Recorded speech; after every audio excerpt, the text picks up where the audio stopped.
उसकी उम्र है 8,64,000 वर्ष।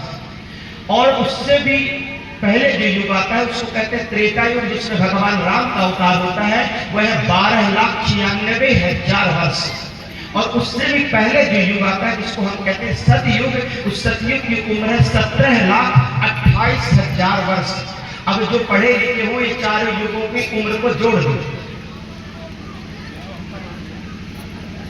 4,32,000 वर्ष, 8,64,000 वर्ष, 12,96,000 वर्ष और 17,28,000 वर्ष को जोड़ दो।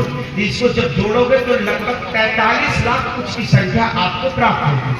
इसी क्रम पर ये बोल दिया, जब चारों को जोड़ देते तो एक चतुर्युगी कहलाती है। और यही चतुर्युगी जब 71 बार बदल जाते हैं एक मनवंतर होता है। और यही मनवंतर जब 14 बार बदल जाते हैं तो एक इंद्र का कार्यकाल पूरा हो जाता है। जैसे हमारे यहाँ कोई सरपंच बना तो 5 साल में उसका कार्यकाल पूरा हो गया। तो जब 14 मनवंतर बदले तो एक इंद्र का बदल जाता है। और जब 14 इंद्र बदल जाते हैं तब ब्रह्मा जी का एक दिन और एक रात होता है। जैसे हमारा 12 घंटे का दिन और 12 घंटे की रात्रि, दोनों को मिलाकर एक दिन कहला जाता है। ऐसे 14 इंद्र जब बदल जाते हैं तो तब ब्रह्मा जी का कुल एक दिन और एक रात्रि होती है। अब लगाओ दोनों में, इंद्र में और ब्रह्मा जी के पद में कितना बड़ा अंतर है।